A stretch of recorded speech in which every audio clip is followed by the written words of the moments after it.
السلام علیکم ورحمۃ اللہ وبرکاتہ۔ محترم دوستو اور میرے بھائی اور بہنوں، میں امید کرتا ہوں کہ آپ لوگ بالکل خیریت سے ہوں گے۔ آج میں آپ لوگوں کے سامنے پھر سے حاضر ہوا ہوں اور میں آج آپ لوگوں کے سامنے جو بات لے کر کے آیا ہوں وہ یہ ہے کہ میں اس سے پہلے کی ویڈیو کے اندر رائے ساکنہ اور رائے مشددہ کے اوپر ہم نے بات کی تھی۔ آج میں چاہتا ہوں کہ آپ لوگوں کے سامنے وقف کرنے کا جو بیان ہے اس کے اوپر کچھ تفصیلی گفتگو کروں۔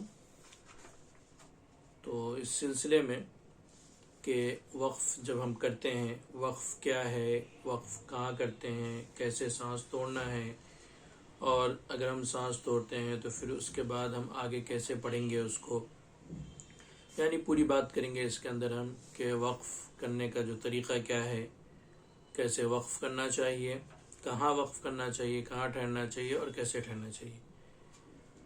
تو نورانی قاعدے کے اندر وقف کرنے کا بیان تختی نمبر 17 یعنی تختی نمبر 17 کے اندر آتا ہے، ٹھیک ہے۔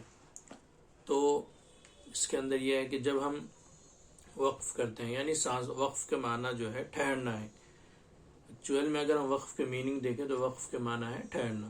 تو اس میں قرآن شریف جب ہم تلاوت کرتے ہیں تو تلاوت کرتے کرتے ہمیں ایک جگہ پہ جا کر کے رکنا ہوتا ہے، کیونکہ رکنا یہ نہیں ہے بالکل کہ رکنا وہ کہ جب ہم پوری تلاوت ختم کر لیں، کمپلیٹ کر لیں، اس کے بعد جا کر کے جہاں اسٹاپ کرتے ہیں وہ نہیں، بلکہ یہ ہے کہ ہم ایک سانس کے اندر کتنا پڑھتے ہیں۔ جو ہماری سانس ہے، ہماری جو تنفس ہے، جو ہم سانس کے حساب سے جو ایک سانس کے اندر، ایک بریتھ کے اندر کتنا پڑھ سکتے ہیں، اور اس کے بعد جب جا کر کے ہماری بریتھ ختم ہوتی ہے، جو ہم رکتے ہیں، اس کو وقف کرنا کہتے ہیں۔ تو ہم وقف یعنی سانس توڑنا، کہیں پہ بھی سانس توڑ سکتے ہیں قرآن شریف پڑھتے پڑھتے، چاہے وہاں پہ آیت ہو یا نہ ہو، ٹھیک ہے۔ اب مسئلہ یہ ہے کہ آیت ہوگا تو کیسے ہے، اگر آیت نہیں ہوگا تو کیسے؟ تو سانس توڑنے کا طریقہ سیم ہے، وہاں پہ آیت ہوگا تو بھی ویسے ہی سانس توڑیں گے، اور آیت نہ ہوگا تو بھی ویسے ہی سانس توڑیں گے۔ صرف فرق اتنا ہوتا ہے کہ اگر آیت ہے، وہاں پہ ٹھہرنے والی آیت ہے، تو ہم ایسی صورت کے اندر جب وہ وہاں پہ سانس توڑیں گے تو اس کے بعد ہم آگے پڑھ سکتے ہیں۔ یہاں سانس توڑا جیسے اعوذ باللہ من الشیطان الرجیم، بسم اللہ الرحمن الرحیم، الحمد للہ رب العالمین۔ عالمین کے اوپر یہاں پہ آیت ہے، جب ہم سانس توڑیں ہیں تو اب نیکسٹ ہم الرحمن الرحیم پڑھ سکتے ہیں، آیت ہے اس وجہ سے۔ لیکن جب کہیں پہ آیت نہیں ہوتا ہے اور ہم بیچ میں سانس توڑ دیتے ہیں، جیسے غیر المغضوب علیہم ولا الضالین، تو علیہم پہ اگر ہم سانس توڑ رہے ہیں تو وہاں آیت نہیں ہے، تو ایسی صورت میں ہمیں کیا کرنا ہے، پیچھے سے پھر ملا کے پڑھنا، غیر المغضوب علیہم ولا الضالین، ایسا۔ تو جب آیت نہیں ہوتا ہے تو ہم پیچھے سے ملا کے پڑھتے ہیں۔ تو یہ تو ہو گئی کہ بات کہ کہاں پہ ٹھہریں گے تو کس طریقے سے پڑھیں گے، ٹھیک ہے۔ اب ہم لیتے ہیں کہ ٹھہریں گے کس طریقے سے۔ تو ظاہر سی بات ہے، جب ہم پڑھتے ہیں قرآن شریف، جو پڑھتے پڑھتے جب ہم لاسٹ حرف پہ جہاں پہ سانس توڑیں گے، اس حرف کے اوپر کیا ہے حرکت، وہ دیکھنا ہوگا ہمیں سب سے پہلے۔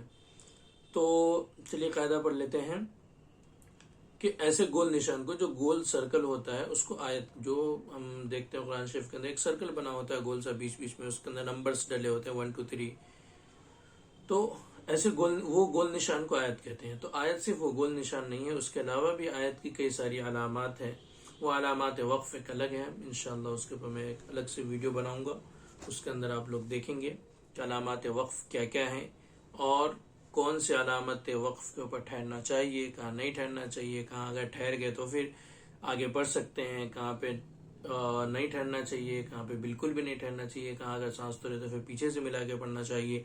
یہ ساری چیزیں انشاءاللہ وہ جو ایک الگ ویڈیو ہوگی علامات وقف کے اوپر، جو صرف وقف کی علامات کے اوپر ہوں گی، انشاءاللہ اس کے اندر ساری چیزیں مل جائیں گی۔ لیکن نارمل سی بات یہاں پہ یہ ہے کہ ہم ٹھہریں گے کیسا، اس کے اوپر ہے۔ تو جب ہم آیت کرتے ہیں، جو ایسے گول نشان ہوتے ہیں اس کو آیت کہتے ہیں، ٹھیک ہے۔ آیت کرنے کا قاعدہ یہ ہے کہ زبر زیر پیش، دو زیر دو پیش پر آیت کرنا ہو تو آخری حرف پر جزم دے کر سانس توڑیں، یعنی جب ہم سانس توڑ رہے ہیں تو اس لاسٹ لیٹر کے اوپر جو ہم آخری حرف پڑھ رہے تھے، جیسے الحمد للہ رب العالمین، تو آخری حرف یہاں پہ نون ہے، آخری حرف یہاں پہ نون ہے، تو نون کے اوپر کیا ہے ہم وہ دیکھیں گے. زبر زیر پیش، دو زیر دو پیش اگر رہا آخری حرف کے اوپر تو اس کے اوپر سمپلی جزم دے کر سانس توڑیں گے، یعنی آخری حرف کو ساکن کر دیں گے. جیسے ہم یہاں پہ الحمدللہ رب العالمین کے اوپر کر رہے ہیں، نون کے اوپر زبر ہے، آیت کر رہے ہیں ہم، اس وجہ سے وہاں پہ نون کے اوپر کا زبر نہیں پڑھ رہے بلکہ وہاں پہ نون پہ جزم دے کر پڑھ رہے ہیں عالمین. ٹھیک ہے، تو اسی طریقے سے کہیں پہ بھی ہوگا جو آخری حرف کے اوپر اگر زبر زیر پیش، دو زیر دو پیش رہا تو اس کو جزم دے کر سانس توڑیں گے. اس کے بعد دوسرا قاعدہ یہ ہے کہ دو زبر پر وقف کرنا ہو تو کیسا سانس توڑیں گے. دو زبر پر وقف کرنا ہو تو ایک زبر کے ساتھ الف پڑھا جاتا ہے، جیسے احدن سے احدا، احدن سے احدا. ان مع العسر یسرا، یسرن ہے تو ہم پڑھیں گے یسرا.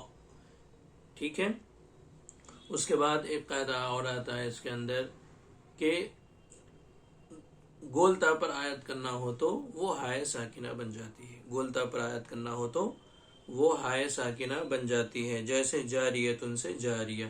تو جب گولتا آئے گی تو ہم اس کو ہمیشہ ہائے ساکنہ کر کے پڑھیں گے، چاہے اس کے اوپر زبر زیر پیش، دو زیر دو پیش کچھ بھی رہنے دو، کیونکہ یہ جو گولتا کا قاعدہ ہے وہ سمپلی الگ ہے، پورا ٹوٹلی ڈیفرنٹ ہے. یعنی اس کے اوپر کچھ بھی رہنے دیجئے، irrespective آف زبر زیر پیش، دو زیر دو پیش کچھ بھی رہے، آپ اس کو ہائے ساکنہ کر دیں گے. جیسے جاریتن سے جاریہ.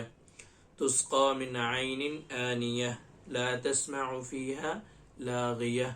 تو یہاں پہ جو لاسٹ لیٹر ہے اس کو آخری حرف گولتا ہے تو ہم وہاں پہ ہائے ساکنہ کر دیتے ہیں اس کو. فیہا عین جاریہ، لاسٹ میں گولتا ہے، آیت کرتے وقت ہائے ساکنہ ہو جائے گی. ٹھیک ہے، اس کے علاوہ یہ کہ اگر لاسٹ لیٹر کے اوپر آلریڈی پہلے سے جزم ہے تو جب جزم ہے تو جزمی کے ساتھ پڑھا جائے گا، اس میں کچھ بھی چینجز نہیں آئیں گے. اسی طریقے سے کھڑا زبر اگر ہے تو پھر کھڑا زبر ہی پڑھا جاتا ہے وہاں پہ، کیونکہ اگر ہم کھڑا زبر کو دیکھا جائے تو وہ الف مدہ ہے تو اس لیے اس کو ویسے ہی پڑھا جائے گا، اس میں کچھ بھی چینجز نہیں آئیں گے. تو یہ تھا آیت کرنے کا قاعدہ. مجھے امید ہے کہ آپ لوگوں کو سمجھ میں آیا ہوگا، لیکن اس کے علاوہ بھی اگر کوئی چیزیں ہیں، کچھ چیزیں ہیں جو آپ کو سمجھ میں نہیں آئی یا آپ کو اس سے ریلیٹڈ کچھ بھی اور دوسرے سوالات ہیں، جو کوئی کوشچنس ہیں یا جو چیز مجھ سے چھوٹ گئی ہے، میں نے تو کوشش کی ہے پوری چیز سمجھانے کی، لیکن اس کے علاوہ بھی اگر کچھ چیزیں رہ گئی ہیں بتانے کے لیے جو میں بھول گیا ہوں یا میرے ذہن میں نہیں آئی وہ چیزیں بھی، اور آپ وہ چیز جاننا چاہتے ہیں تو آپ لوگ مجھے اس سے ریلیٹڈ کمنٹ کر سکتے ہیں، ویڈیو کے اندر کمنٹ کر کے پوچھ سکتے ہیں. اور اس کے علاوہ جو بھی چیزیں آپ جو بھی دوسرے ٹاپکس کے اوپر آپ اگر ویڈیو دیکھنا چاہتے ہیں یا جو چیز جاننا چاہتے ہیں آپ مجھ سے کمنٹ کے اندر بول سکتے ہیں. ٹھیک ہے، انشاءاللہ میں پوری کوشش کروں گا آپ کے سوالات کے جواب دینے کی. اوکے، بس آج کے لیے اتنا ہی تھا، پھر ملتے ہیں انشاءاللہ نیکسٹ ویڈیو کے اندر. آپ لوگوں میں سے جو بھی میرے چینل کو سبسکرائب کر چکے ہیں اس کا میں تہہ دل سے شکریہ ادا کرتا ہوں، اور جو لوگ نئے ہیں میری ویڈیو کو سبسکرائب کیجئے اور اپنے دوستوں میں، فیملی میں، فرینڈز میں شیئر کریں تاکہ زیادہ سے زیادہ لوگ اس ویڈیو سے استفادہ حاصل کریں، اور آپ ہماری اس جو قرآن شریف کی تعلیم کو پھیلانے کا جو کام ہے اس کو پھیلانے میں ہماری مدد کریں اور زیادہ سے زیادہ لوگوں تک ہماری ویڈیو کو پہنچائیں. جزاک اللہ خیر. انشاءاللہ ملتے ہیں پھر نیکسٹ ویڈیو کے اندر، تب تک کے لیے اللہ حافظ، مع السلامہ.